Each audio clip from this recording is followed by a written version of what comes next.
Break के बाद स्वागत है आपका। बजट 2021 पर हम बात कर रहे हैं। इस बीच एक बड़ी खबर दर्शकों को पहले बता दें। इस वक्त बड़ी खबर सामने आ रही है शेयर बाजार से जुड़ी। बजट से पहले शेयर बाजार में उछाल देखने को मिला है। तेजी के साथ शेयर बाजार खुला है। बजट से जुड़ी ये बड़ी खबर। सेंसेक्स में 250 से ज्यादा अंक की बढ़त और बजट से पहले शेयर बाजार में भी बड़ा उछाल देखने को मिला है। तेजी के साथ शेयर बाजार खुला है। सेंसेक्स में 250 से ज्यादा अंक की बढ़त देखने को मिली है। बड़ी खबर आपको बता दें, सेंसेक्स में बढ़त देखने को मिली है। 250 से ज्यादा अंक की बढ़त सेंसेक्स में हुई है। तो बजट से पहले शेयर बाजार में भी उछाल देखने को मिला है। चर्चा हम लगातार कर रहे हैं बजट से कितनी उम्मीदें और कैसे इन उम्मीदों पर खरा उतरा जा सकता है। क्या कुछ चुनौतियां हैं इस बार, होम लोन सस्ता होगा या महंगा होगा, हेल्थ सेक्टर को क्या कुछ और दिया जा सकता है, कृषि सेक्टर को क्या दिया जा सकता है, इन तमाम चीजों पर हम बात कर रहे हैं। और कैसे इकोनॉमिक ग्रोथ बढ़ाई जाए, ये तमाम सवाल है जिनको लेकर हम चर्चा कर रहे हैं। और सरकार की तरफ से दावे किए जा रहे हैं, क्या उन दावों को पूरा कर पाएगी सरकार। लेकिन उस बीच ये बड़ी खबर सामने आ रही है कि बजट से पहले शेयर बाजार में उछाल देखने को मिला है। तेजी के साथ शेयर बाजार खुला है। सेंसेक्स में 250 से ज्यादा अंक की बढ़त देखी गई है।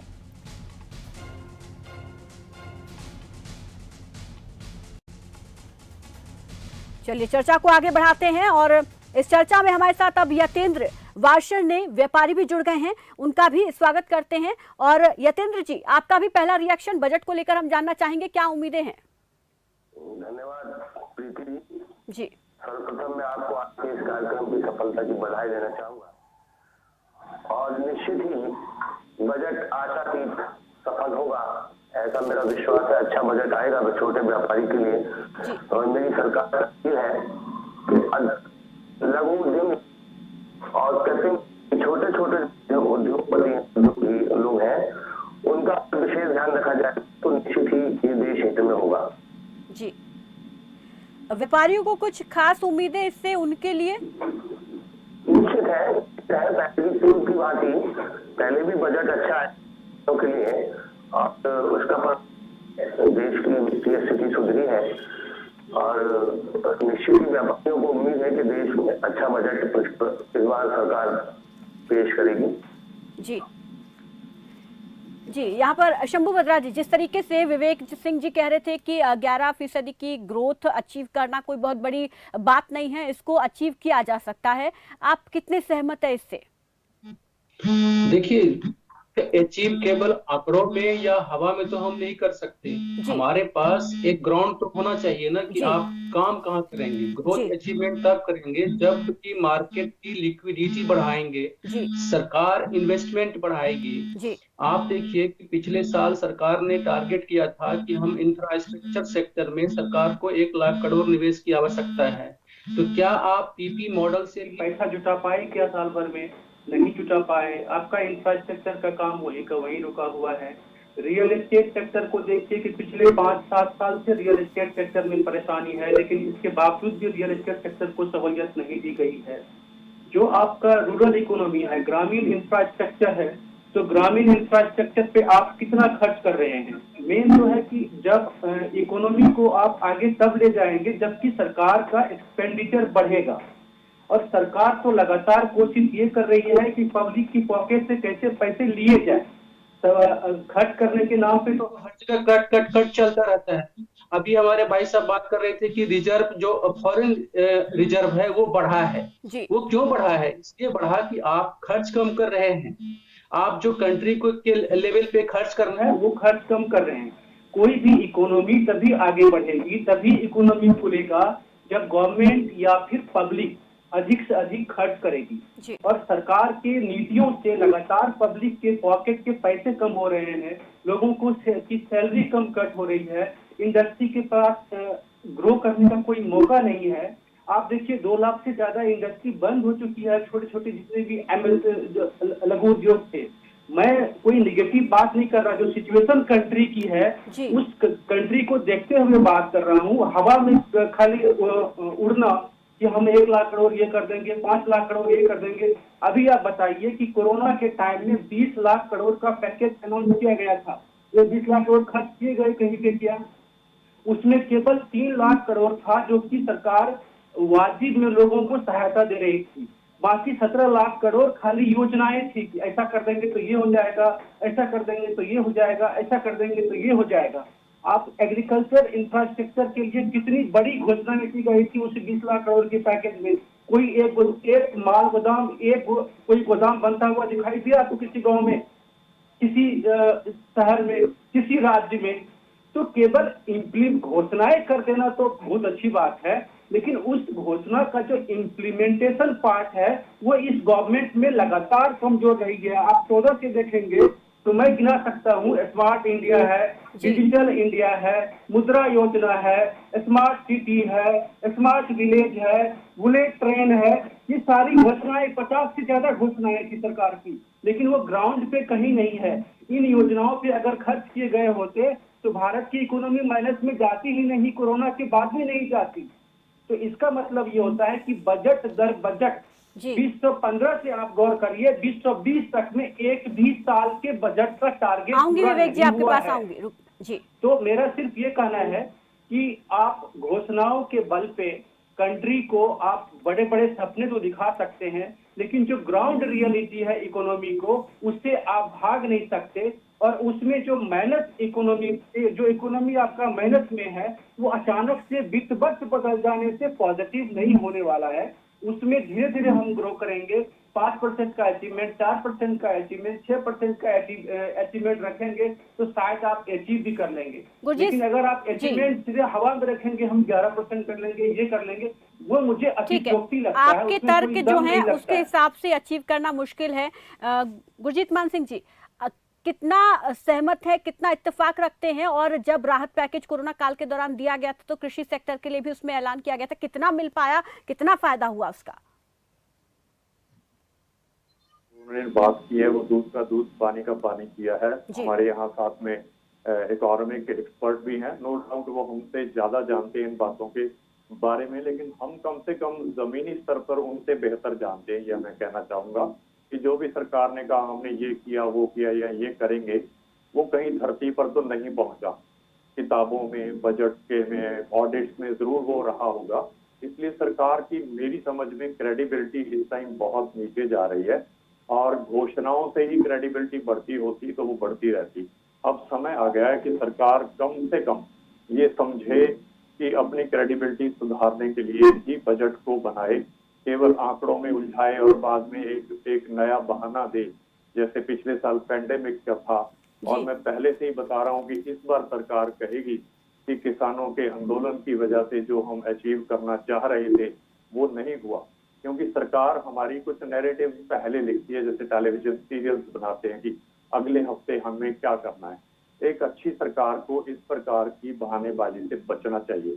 ये जो स्कूल में बेकार विद्यार्थी होते हैं, बैक बेंचर्स, वो इस तरह के बहाने घड़ते हैं। हम कम से कम अपनी एक सक्षम सरकार से इस प्रकार की बातों की उम्मीद नहीं करते, और हम चाहते नहीं कि वो ऐसा कुछ करे। क्रॉप डाइवर्सिटी की बात करते हैं, जो नॉन फार्मर लोग हैं जो शहरों में रहते हैं, वो भी कहते हैं कि किसान क्यों नहीं कृषि में अपना ये गेहूं और चावल का चक्र छोड़ देता। लेकिन मैं यहाँ दावे से कहना चाहता हूँ कि फसल चक्र को छोड़ना केवल किसान जानता है या कृषि वैज्ञानिक जानते हैं कि कितना मुश्किल है। बेसिकली व्हीट एंड राइस भी डाइवर्सिफिकेशन के तौर पर ही आया था और बहुत समय लगा था। इसी प्रकार अगर फसल चक्र तोड़ना है तो सरकार को उस क्षेत्र में जबरदस्त इन्वेस्टमेंट करनी पड़ेगी, प्राइस एश्योरेंस भी देनी पड़ेगी। नए जो जेनेटिकली मॉडिफाइड सीड्स जो अमेरिका, ऑस्ट्रेलिया और कनाडा में लगाए जाते हैं, जो किसानों की मांग है, उससे सरकारें पहले वाली भी नहीं आने देती थी, अब वाली भी नहीं आने देती। जब तक ये सब चीजें नहीं होंगी तब तक ये बातें हैं जी, इनसे कुछ नहीं होगा। चाहे हमारे आर्थिक सलाहकार, जो मुख्य आर्थिक सलाहकार कल बातें कर रहे थे टेलीविजन पर, और उनकी बातें बड़ी फ्लिमजी थी, फिल्मी नहीं कह रहा हूँ, फ्लिमजी थी। वो बात में इस बात को कोट कर रहे थे कि ये तो सामान्य ज्ञान की बात है। अब एक्सपर्ट कोई बोल रहा है और वो बार बार सामान्य ज्ञान बता रहा है, तो मुझे नहीं लगता वो एक्सपर्ट व्यू है, वो तो एक PR एक्सरसाइज है। मेरे से हमारे इकोनॉमिक सलाहकार अब विवेक जी के धरती पर क्या है जी वो देखना चाहिए। जी ठीक है, आपको भी लगता है कि सरकार केवल बड़ी बड़ी बातें करती है, तर्क देती है, लेकिन उनको पूरा करने में कहीं ना कहीं सक्षम नहीं होती है। विवेक जी, अब मैं आपसे जानना चाहूंगी कि आप किस तरीके से, किन आधार के बिहाफ पर ये देखते हैं कि इसको अचीव किया जा सकता है, 11% की ग्रोथ अनुमान जिसका लगाया गया है?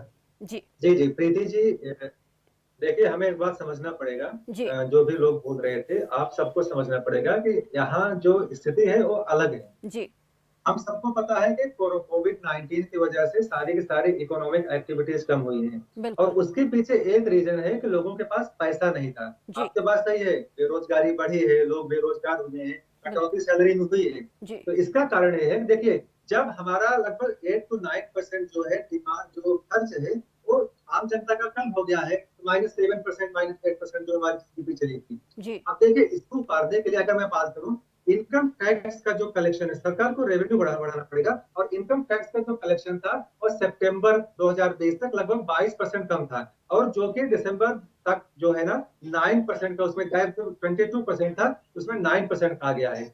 इसके अलावा आप देखो जो जीएसटी लगभग अभी भी 8% इसी महीने बढ़ी है, तो वो भी 1,15,000 करोड़ के ऊपर की है। तो सरकार के पास पैसा आ रही है। और जो आप बताओ रिजर्व बैंक ऑफ इंडिया किसने बात किया था, सरकार चाहे तो एक बॉन्ड ला सकती है और उससे जो एक होता है रिवर्स रेपो, मैंने बात इसी चैनल पे पहले किया था, रिवर्स रेपो जो है लगभग 8 लाख करोड़ रुपए जो है है, तो वो बैंक जो है आरबीआई के पास रखते हैं। अगर सरकार एक बॉन्ड ला दे और उसपे आधा 1% ज्यादा इंटरेस्ट दे दे तो सरकार के ऊपर ज्यादा भरोसा है, वो पैसा आरबीआई की जगह पे वो सरकार के पास जा सकता है, तो सरकार के पास रेवेन्यू कलेक्ट कर सकती है, उसमें कोई दिक्कत नहीं है। दूसरी बात यह है कि अगर आप बोलोगे कि सरकार जो जब मैं सरकार के खर्चे की बात करता हूँ तो देखिए एक बात आपको समझना पड़ेगा, जी सरकार के खर्चे के ऊपर मैं जब बात करता हूँ तो सरकार को अपने ऊपर जो खर्चा है ना उसको कम करना पड़ेगा, सरकार को पब्लिक के ऊपर जो खर्चा है उसको बढ़ाना पड़ेगा। लेकिन सरकार को सब्सिडी देनी पड़ेगी, सरकार को सैलरी देनी पड़ेगी, सरकार को पेंशन देना पड़ेगा, सरकार को तो एक जो ब्याज है उससे जो है, जो लोन है उस पर ब्याज देना पड़ेगा, सरकार को रक्षा पर खर्च करना पड़ेगा, तो सरकार की बड़ी मजबूरियां हैं। लेकिन 30 लाख करोड़ जो कि 27% है जीडीपी का, उससे आने से ज्यादा फर्क नहीं पड़ता। इसलिए मैंने कहा कि अभूतपूर्व बजट होगा। यहाँ पे आपको 3-4 काम करना पड़ेगा। सबसे पहले तो मैंने जैसे पहले बोला कि आपको जितने भी सेक्टर्स हैं उन सब पर फोकस करना पड़ेगा, सबको रियायत देनी पड़ेगी। मिडिल क्लास को आपको उनको इनकम बढ़ाने के लिए उनको आपको जो इनकम टैक्स में है उसमें आपको छूट देना पड़ेगा, 4-5 लाख रुपए तक का आपको टैक्स डिडक्शन दे देना पड़ेगा।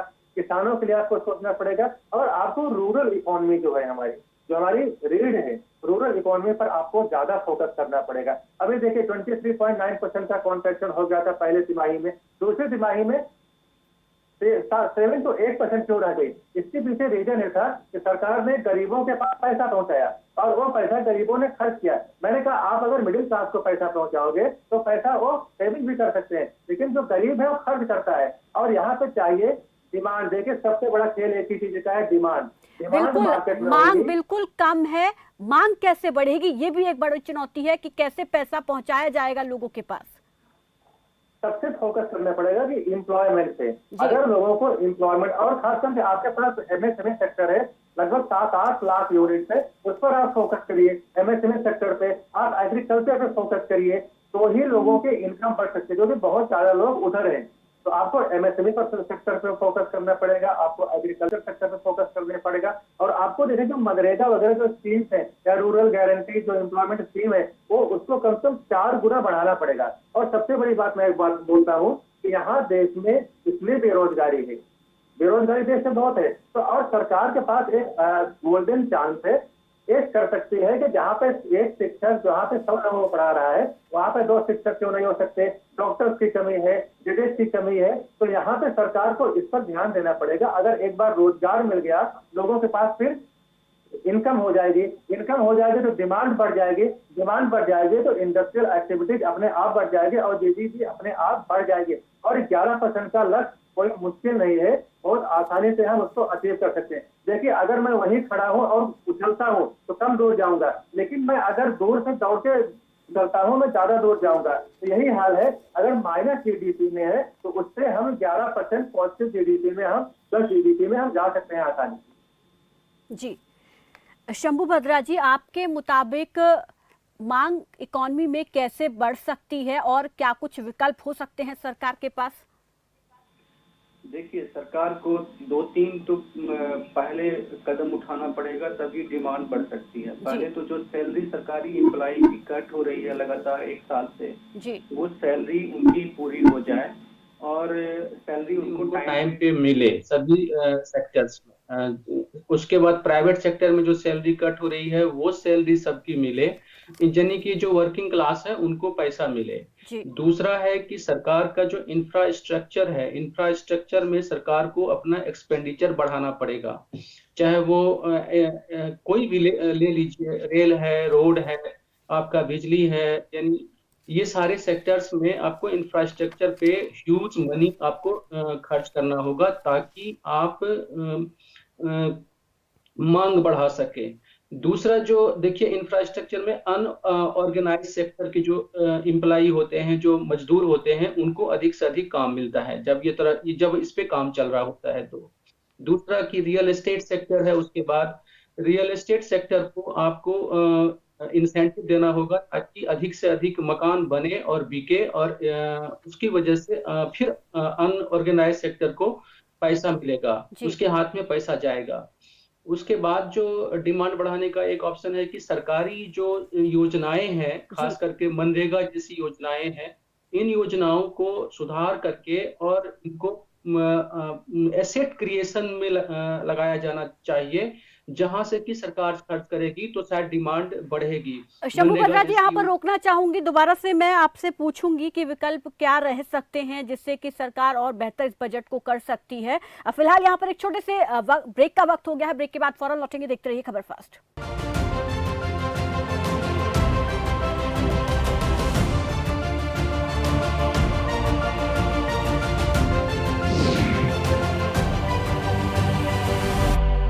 धुएं की काली बदरी हट सी गई, खुशहाली देखो अब हर तरफ बरसी गई। उज्ज्वला योजना जब से है घर में आई, सेहत की फुलवारी अब जीवन में खिल सी गई। प्रधानमंत्री उज्ज्वला योजना देती आ रही है देश की महिलाओं को सेहत, समय और समृद्धि की खुशहाल सौगात, और मिल रही है हरित एवं स्वच्छ ऊर्जा ताकि खुशियों की ये लौ सदैव ऊर्जित और उज्ज्वलित रहे। योजना के तहत करोड़ों घरों को मिल रहे हैं कोरोना के मुश्किल हालातों में मुफ्त सिलेंडर।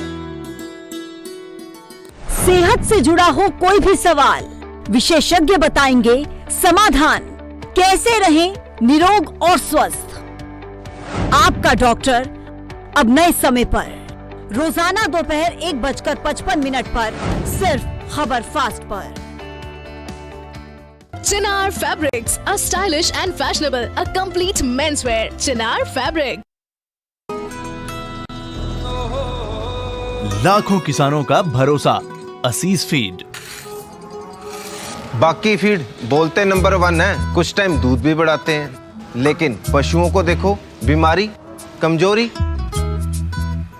2 दिन का फायदा, फिर घाटा ही घाटा। फीड का असली काम करे असीस फीड। ये पशु की सेहत बनाए और बरकरार रखे। नतीजा सालों साल बेहतर दूध, बीमारियों से लड़ने की ताकत और बच्चे जनने की काबिलियत। इनका ख्याल रखो तो पशु कभी भी बोझ नहीं बनते, ये आपके सपनों का बोझ उठा लेते हैं। बेहतर दूध, बेहतर स्वास्थ्य सालों साल।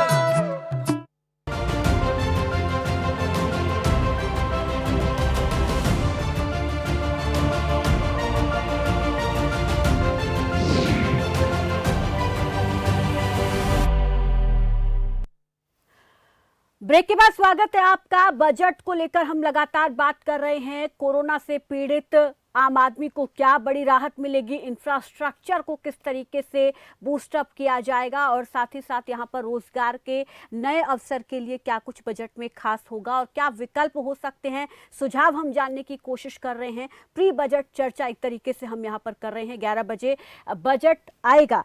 तो यहाँ पर शंभू भद्रा जी, हम बात कर रहे थे और विकल्पों की, कुछ आपने बताए थे, कुछ आप बता रहे थे। मैं चाहूंगी कि आप अपनी बात को कंटिन्यू करें कि और कौन से विकल्प हो सकते हैं। अभी जो है इस बजट में आप देखिए कि हेल्थ सेक्टर में हमारा अभी जो बजट का 3% से कम खर्च होता है पिछले बजटों में। तो हेल्थ सेक्टर में अगर खर्च बढ़ाया जाए, उसको 6% 7% जीडीपी का किया जाए, आप इवन 10% तक आप ले जा सकते हैं अगर खर्च बढ़ाते हैं। तो चूंकि ये श्रम ओरिएंटेड क्षेत्र है जिसमें अधिक से अधिक व्यक्ति इन्वॉल्व होता है, तो इस सेक्टर में ग्रोथ की संभावनाएं भी है। और इसमें आपका मार्केट, एक हेल्थ सेक्टर ऐसा है जहां पर कि अगर इन्वेस्टमेंट बढ़ाएंगे आप तो आपको लिक्विडिटी मार्केट में मिलेगी। वैसे ही आपका एजुकेशन सेक्टर है, देश के अधिकांश कॉलेज और यूनिवर्सिटी में जगह खाली है, आपके स्कूल सिस्टम है वहाँ जगह खाली है। तो एजुकेशन सेक्टर के में आपको अधिक से अधिक पैसा देंगे तो वहां पे फिर आप अधिक से अधिक एम्प्लॉयमेंट जनरेशन करेंगे, जहां से कि मार्केट बूस्ट करेगा और इकोनॉमी मजबूत होगी। उसके बाद आपका जो एसएमई सेक्टर है, लघु उद्योग सेक्टर है, जो कि सबसे मतलब कृषि के बाद सबसे अधिक रोजगार क्रिएट करता है। तो एसएमई को आपको जैसे सेज ला करके पिछली सरकार ने बहुत सारे इंडस्ट्री को दिया था, सहूलियत दी थी, वैसे ही जो कोरोना की वजह से एसएमई खत्म हुआ है, उस एसएमई को आपको पटरी पे लाना पड़ेगा। और उसके लिए जो बैंकिंग जो सिस्टम है, बैंकिंग सिस्टम जो कि लगातार हम इसलिए नेगेटिव बात इसलिए करते हैं कि चूंकि बैंकिंग सेक्टर हमारा 11 लाख करोड़ रुपया एनपीए से ग्रस्त है और ये पैसा किसी गरीब के हाथ में नहीं है। उस 11 लाख करोड़ में से 10 लाख करोड़ ऐसे हैं जो अमीरों को इन्होंने कर्ज दिया हुआ है, वो नहीं वसूल पाए और उसको आपने बट्टे खाते में डाल दिया है। तो अब मैं चाहूंगा कि जो सरकार एनपीए है उसको कम करने की कोशिश करे, चाहे रीसेटलमेंट करे, तो शायद बैंकिंग सेक्टर को अधिक से अधिक पैसा देंगे तो शायद एसएमई जो लघु उद्योग सेक्टर है उस सेक्टर को कुछ न कुछ मिलेगा पैसा, ताकि वो इंडस्ट्री को रिवाइव कर सके, छोटे काम किए जा सके। जब आप आत्मनिर्भर भारत की बात करते हैं, जब आप मैन्युफैक्चरिंग मेक इन इंडिया की बात करते हैं, तो जिस तरह से चाइना ने अपने इंडस्ट्री को मजबूत किया, स्मॉल स्केल इंडस्ट्री को, उसी तरह से भारत को भी अब अपने स्मॉल स्केल इंडस्ट्रीज को मजबूत करना होगा। उसके बाद आप उसमें कल्पना कर सकते हैं कि हम कोई ग्रोथ में लाएंगे, एम्प्लॉयमेंट जनरेशन करेंगे। उसके बाद भारत का एक जो खास सेक्टर है वो है रिसर्च सेक्टर। भारत अभी तक क्या हुआ है कि मार्केट बना हुआ है, दुनिया रिसर्च करती है और आप मार्केट बने हुए हैं। तो आप मार्केट मत बनिए, जुगाड़ वाला काम मत कीजिए। रिसर्च, हाई इंड रिसर्च में अगर आप इन्वेस्टमेंट करते हैं, चाहे वो इंटरनेट ऑफ थाउट है, चाहे आपका कंप्यूटर क्लाउडिंग है, चाहे फिर आईओटी है, चाहे आर्टिफिशियल इंटेलिजेंस है, चाहे डिफेंस सेक्टर है, बहुत सारे ऐसे साइबर है, बहुत सारे ऐसे सेक्टर है जहां पर कि भारत को रिसर्च के लेवल पे आना चाहिए। और चाहे फार्मा सेक्टर है तो रिसर्च के लेवल पे आना चाहिए। और उसके बाद आप कल्पना कर सकते हैं कि आप एक बेटर इकोनॉमी की तरफ आप बढ़ेंगे। लेकिन जो निराशा होती है कि इस सरकार में जब से आई है तब से घोषणाएं बड़ी बड़ी होती है, लेकिन इम्प्लीमेंटेशन पार्ट जो है इनका बहुत ही वीक है। ग्राउंड पे कुछ आपको दिखता नहीं है। यही कारण है कि हम लगातार, हमारा ग्रोथ जो है वो नीचे की तरफ जाता है और लगातार हम हमारे जो पब्लिक है, देश की पब्लिक, वो परेशान है, खास करके आर्थिक मोर्चे पे। तो ये चीज मुझे लगता है कि केवल घोषणाएं ना हो बल्कि आप उसके इम्प्लीमेंटेशन पार्ट पे काम करें कि उसको हम कैसे जमीन पे उतारेंगे, ये इम्पोर्टेंट हिस्सा होगा बजट का। जी बिल्कुल। यहाँ पर यतेंद्र जी, आपसे भी मैं जानना चाहूंगी कि जो कोरोना की मार पड़ी जिसमें व्यापार पर काफी ज्यादा असर पड़ा, अब उसको उठाने के लिए किस तरीके की उम्मीदें आप और क्या विकल्प हो सकते हैं कि व्यापार को और उठाया जा सके?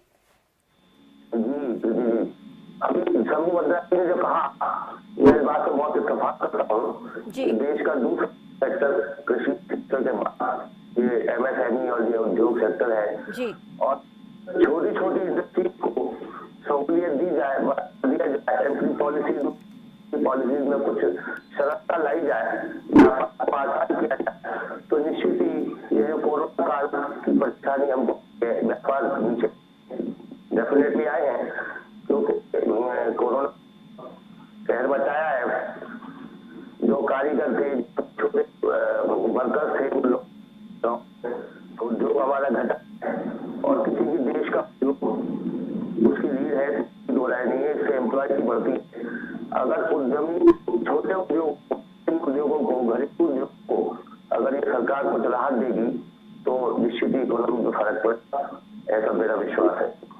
जी विवेक जी, आत्मनिर्भर भारत की प्रधानमंत्री शुरू से ही बात करते आ रहे हैं, इस पर अब कोरोना काल के दौरान बहुत ज्यादा फोकस किया गया, तो आत्मनिर्भर भारत को किस तरीके से बनाया जा सकता है उसके लिए अगर हम यहाँ पर देखें, क्योंकि यहाँ पर ब्रेक का भी वक्त हो चला है, तो मैं आपके पास लौटूंगी और इसका मैं जवाब लूंगी कि आत्मनिर्भर भारत पर जो फोकस किया जा रहा है उसको लेकर यहाँ पर क्या कुछ इसमें अहम हो सकता है? क्या आत्मनिर्भर भारत के लिए सरकार की तरफ से कुछ बजट आवंटित किया जा सकता है? इसको लेकर हम आपसे सवाल पूछेंगे, लेकिन फिलहाल यहाँ पर ब्रेक का वक्त हो चला है। ब्रेक के बाद हम फौरन लौटेंगे।